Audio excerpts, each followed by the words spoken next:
Now I'd like to introduce another great European doctor, Dr. Wolfgang Schachinger, who is president of the European Ayurveda Medical Association, EURAMA for short, a board of the German Ayurveda Association, a medical director of Maharishi Ayurveda Health Center in Ried, Austria. He's also a practicing physician, and he is a man of many, many talents, too many to list at the moment. He's from Austria, and he's going to speak about Ama Pachana, research on heart rate variability. Dr. Schachinger.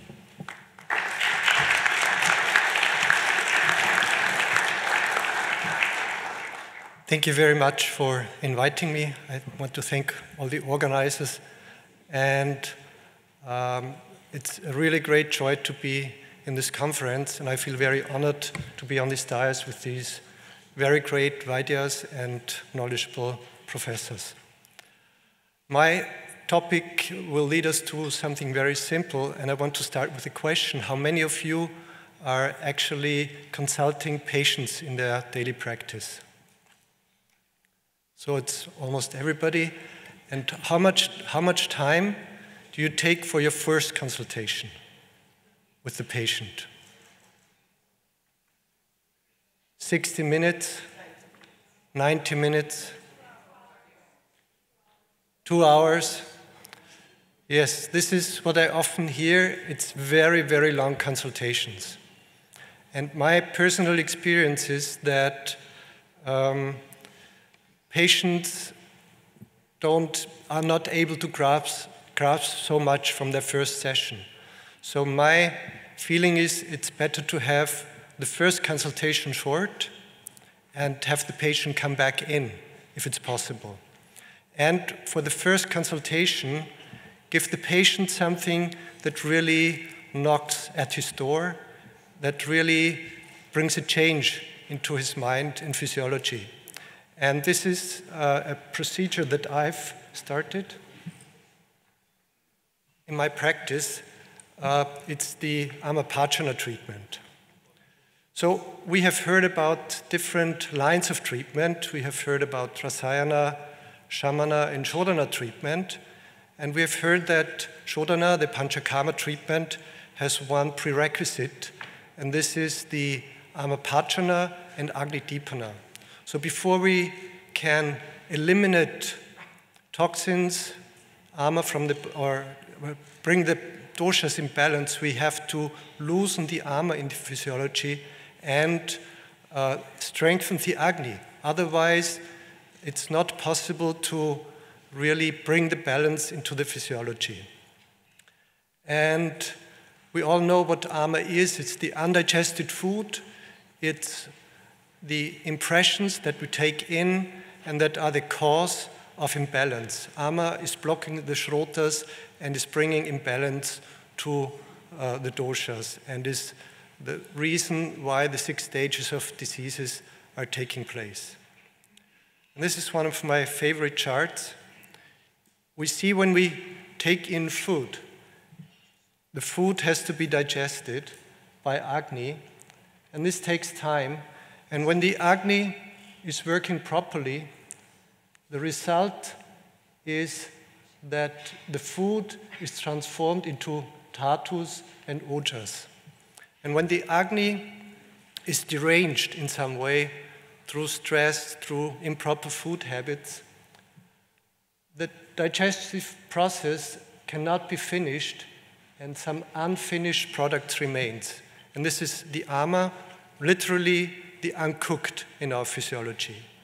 And it's very reasonable to start an Ayurvedic treatment by releasing the ama in the physiology. So here we have many of the symptoms of ama, and this is many of the symptoms that patients come and meet us as doctors, as Ayurvedic doctors, with tiredness, lack of appetite, or overeating, bloating, gas formation, constipation, diarrhea, etc., etc. You know all these symptoms of ama. And what I have developed from the Maharishi Ayurveda training courses of doctors is a 7-day herbal detox In German, I call it the Kräuterentschlackung, and it's a simple Amapachana treatment. The patient gets a package, and most patients who come for the first consultation to my office get this package, and it's very simple. It contains 4 pouches with herbal tablets, 1 pouch with the herbal powder, and a leaflet with instruction. And this is something the patient can refer to very easily and really get started easily, and the treatment is absolutely effective. And the 4 pouches with tablets, looks like this, with instruction on it. The tablets are organized in a way that they are according to the biorhythm of the patient. So in the morning, during the kapha period of the day, let's see the daily cycle, we have kapha in the morning, pitta at lunchtime, vata in the evening, and we need to strengthen agni during night. So we start with the kapha balancing preparation in the early morning before breakfast. We start with the pitta balancing preparation at lunchtime, and we give a preparation that is improving apana vata in the evening before dinner, and at bedtime the patient takes triphala. And with this medication, he's absolutely in the rhythm of the doshas and gets into the rhythm. So what we see in many patients is that they have lost their inner rhythms. Either kapha or vata is overruling all the other doshas, and they have lost their inner rhythms. And this is something that helps them to regain their inner rhythms. They also receive very simple instructions for diet and behavior. No food between meals, eat with attention, chew well, take light food, and they also receive a powder for a spice decoction, and they make a simple rasam that they drink with or after their food, and they take hot water in between the food. So here you see the components of the rasam, and this is something that we do with the patients. Sometimes we measure their heart rate variability, and I want to show you from one patient how it affects the heart rate variability. I want to do something very short with me. Take a pulse, please, and take a very deep breath in and hold the breath.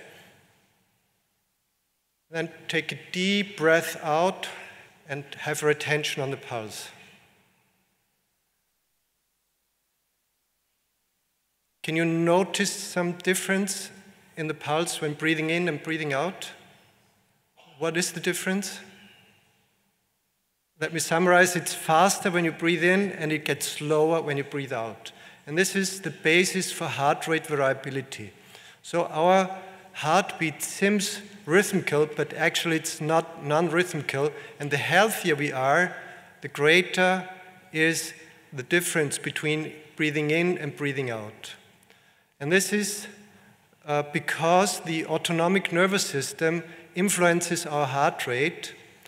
The sympathetic nervous system increases the heart rate. This is when you breathe in, and the parasympathetic relaxes it. And this is depicted in the heart rate variability display. And we adopted a method of measurement from the University of Graz in Austria that is very sophisticated. And I just want to alert you to this, that this is the daytime graph and this is the night graph. So you see the difference between activation and relaxation. And you see the red spikes for activation and the blue spikes for relaxation. This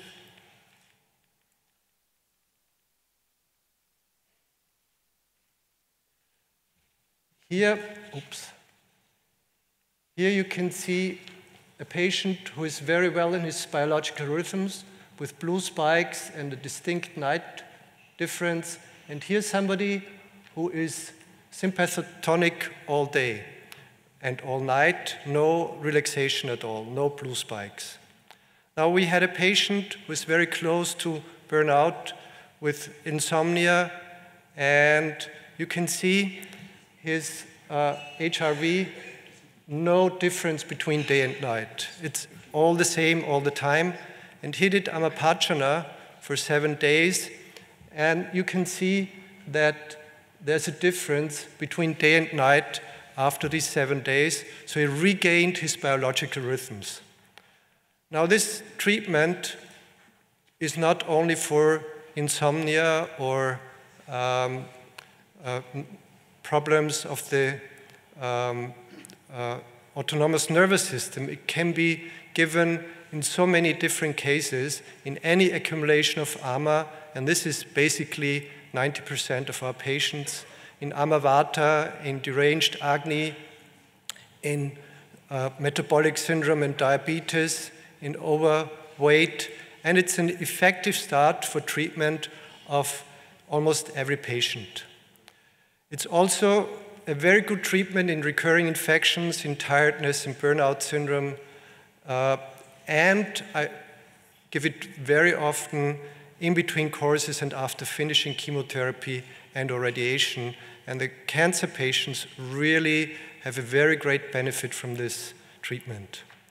And it stimulates the autonomic regulation in difficult cases, and we also give it to our Panchakarma patients as a pre-treatment. So before they start their pre-treatment, their typical pre-treatment with ghee or whatever is indicated, they do this Amapachana. And the results are that the pre-treatment and also the Panchakarma is a lot more effective after this preparation.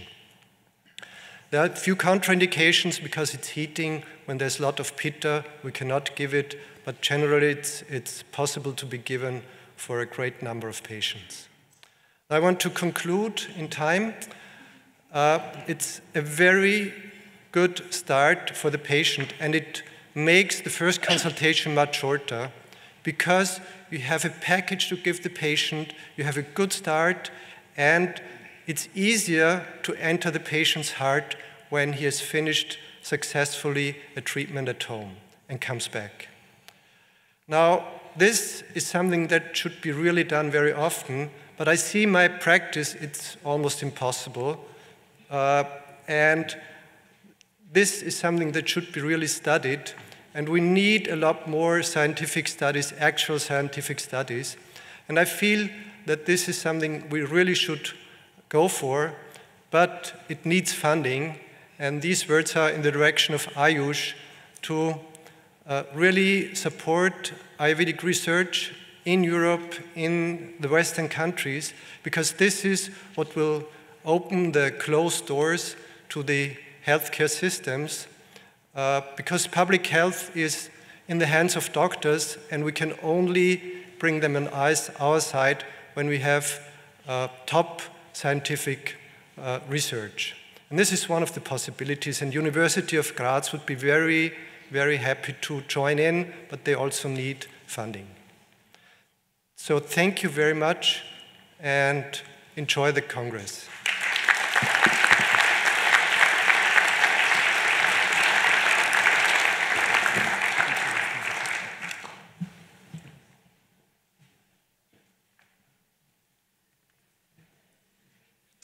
Really, again, another inspiration that this knowledge must come into the healthcare system of every country.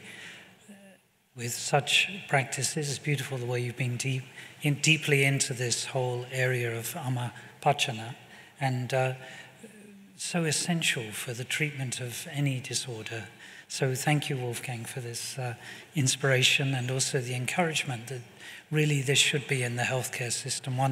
One is amazed that we've managed to survive without the introduction of Ayurveda, and one absolutely can't wait to see further propagation of Ayurveda throughout healthcare systems everywhere. because we're thinking not just of offering this on a small scale. We'd now like to see this properly introduced by governments. Marcia has always said that if these programs are to really be effective, they have to be implemented by governments because they have the power and the resources. And we're very fortunate in this Congress that with Dr. Saraiva and the Ayush Minister of India and other great dignitaries, Dr. Trigona, we actually really feel we're rising to that level now.